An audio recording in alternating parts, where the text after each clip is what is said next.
Hello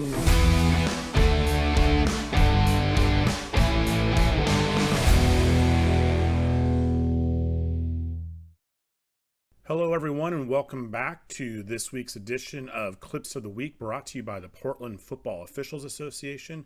My name is Tony Fox. We have several clips to look at this week. Several involve officiating principles. We'll look at some mechanics and a couple of rule-based clips as well. Let's get to this week's action. So early in the game, we want to clean up formation type issues, and these are opportunities to use a principle known as the talk to. When we see a situation that might not warrant a flag early in the game, but there is an infraction, we can use this opportunity to talk to the players and the coaches to clean up something that they are doing wrong. So for example, on this play, we technically have a foul for an illegal shift. We have the receiver going in motion, the fullback goes down into a 3-point stance, and the receiver never gets set again. So technically a foul for an illegal shift. However, this is early in the game. This is an opportunity for a talk to and reminding the coaches and the players to get set. Now, of course, if they continue to do this, we'll have a flag for the foul, but an opportunity to clean this type of infraction up early in the game.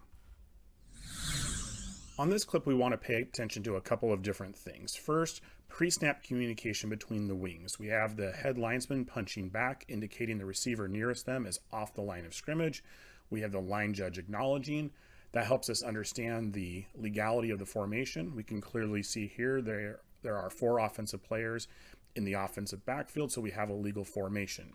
Now, as this play develops, we're going to have the quarterback scramble towards the line judge's side, and they do an excellent job of holding the line of scrimmage. We're going to end up with an illegal forward pass that is correctly called by the line judge. Now, we want to pay attention to the offensive player highlighted in the middle of the field around the 38-yard line. Every official beside the head linesman has something to look at here. The back judge and line judge are going to have to rule on whether or not the pass was caught. The center judge and referee are cleaning up behind the play. The head linesman doesn't really have any responsibility here other than maybe looking for ineligibles and then any action away from the play. And what we're going to see here is the offensive player with a blindside block that doesn't get picked up. So just a reminder to officials that if you really don't have much to watch on the play because it's going away from you, use a wide lens and look for action away from the play to make sure we're catching acts such as this. So as we all know as officials, a lot of crazy things can happen on kicks, and we're going to have an example of that on this free kick. So there's a lot to look at here, the first of which is going to be an illegal block in the back by a member of the return team at the 30-yard line. This is correctly picked up by the referee, who has a flag on the play. Now, as this play develops, we want to watch a couple of other things. First off, the reason why we have mechanics is for official safety, but also to be able to best officiate the play. So a reminder on free kicks that the back judge should come into the field past the hash, giving you the opportunity to work this play inside out. The back judge on this play is now straight line to the play, and they don't have a very good angle of what's about to happen. So let's look at a couple of things. First, right around the 47-yard line of the kicking team, we have 2 members of the return team blocking 1 member of the kicking team. And this is going to go all the way out of bounds and into the track eventually. We also have a situation here where as the returner is getting tackled, we're going to have targeting by a member of the kicking team. This is picked up by the head linesman, so that's an excellent call. However, this was reported as an unsportsmanlike foul to the referee, which results in incorrect enforcement. They enforce the block in the back and then the unsportsmanlike, since that would be enforced as a dead ball penalty. Just a reminder that in high school, fouls that contain contact are going to be personal fouls, such as unnecessary roughness. Unsportsmanlike are non-contact fouls. So correctly picked up, but incorrectly communicated to the referee. Now let's go back to the action that's out of bounds. The back judge has their back to it. And again, had they come in past the hash and were reviewing this play inside out, they may be able to pick up on the action that goes out of bounds, which results in a member of the kicking team being pushed to the ground nearly 15 to 20 yards out of bounds.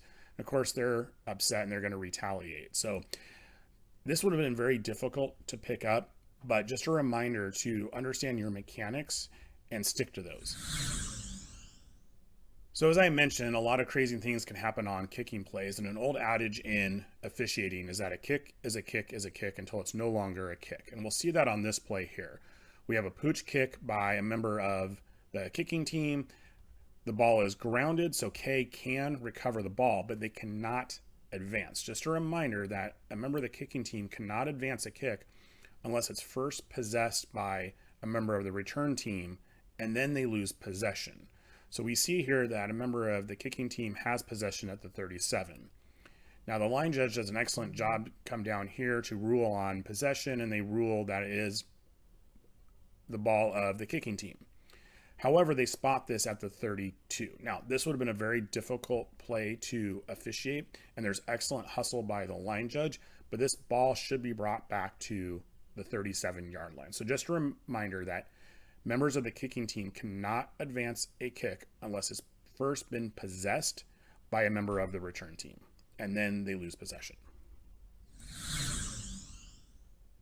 So as we've talked about mechanics, this play is another example of understanding our mechanics, our keys, and our responsibilities. So on this play, we have one receiver out towards the line judge's side, and we have a tight end and receiver to the head linesman's side. So that's the strength of our formation.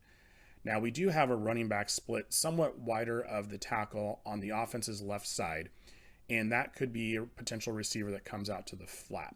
So we want to be prepared for that. As a reminder, as a wing, you do not have any quarterback responsibility until they get to the line of scrimmage, nor do you have responsibility for the runner until they get to the line of scrimmage. So we're going to get a pass play here, and as the line judge, our focus should be on the receivers downfield. Now we're going to get a potential fumble or incomplete pass here. And the purpose of showing this clip is not so much to debate whether or not we have an incomplete pass or a fumble, but whose responsibility is this? So again, this is not the line judge's call to make. We have the center judge who's 100% responsible for this, throwing a beanbag indicating a fumble. And then we're going to see here just before the clip cuts off that the line judge rules this incomplete. So again, not to debate whether or not this was a fumble or incomplete pass. It clearly looks like a fumble, but whose responsibility is this? And this is 100% the center judge's call. The line judge should not be focused on that quarterback whatsoever. On this play, we have a few things to look at. So just like we had before with one of our first plays, pre-snap communication. So we have the head linesman punching backwards, indicating that the receiver closest to them is off the line of scrimmage, and we have the line judge pointing towards them and acknowledging that. So now we need to count our players, and we can clearly see that we have 5 players in the offensive backfield here because the head linesman does not have that receiver on the line of scrimmage. So we should have 2 flags here immediately at the snap for an illegal formation, and we don't get a flag from either wing official. As this play develops, we're going to see the quarterback is going to be sacked, and the defender initiates the grasp of the jersey in the collar area of the jersey and the shoulder pads, and then they drag the quarterback down. This is a clear horse collar tackle. This should have been called, and it was not. Furthermore, we see the defensive player stand up and flex while standing over the quarterback and right in front of another opponent. So we certainly want to allow for celebration, but we want to make sure that we have a talk to here to this player to make sure that they're celebrating with their teammates and away from their opponents.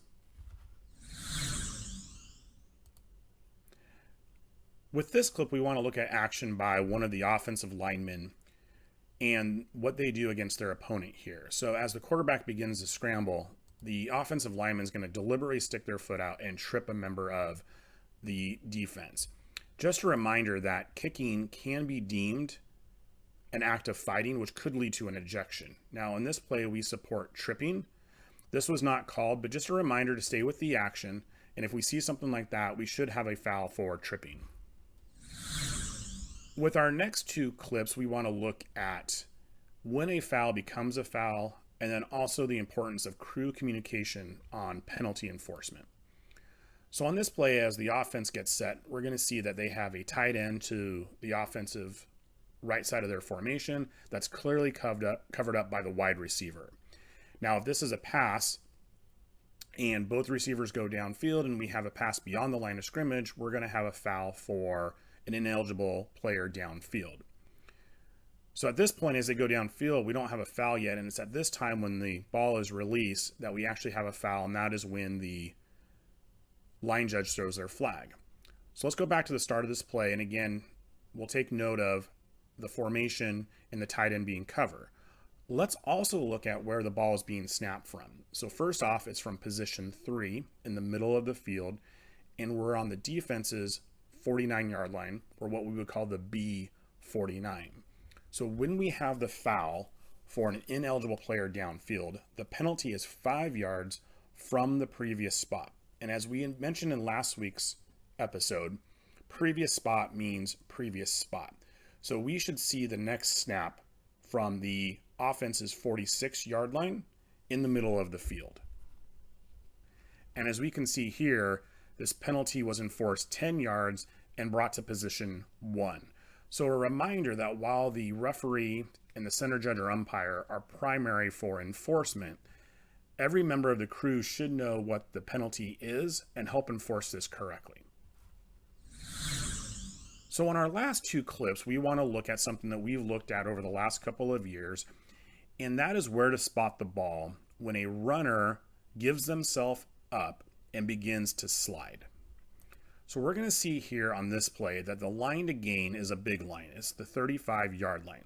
So that will help us in terms of ruling on whether or not the line to gain was met and if this is a first down. But let's also imagine for a moment that the 35-yard line is actually the goal line, and we'll come back to that. So as this play develops, the quarterback's going to go to their right, and they're going to become a runner. Now, they begin their slide right around the 33-yard line, and it's at this point where we should spot the ball. This is the definition of, one of the definitions of a defenseless player. They have sacrificed additional yardage for the safety of not being hit. Now, by rule, a runner is not down until a part of their body other than their hand or foot are on the ground.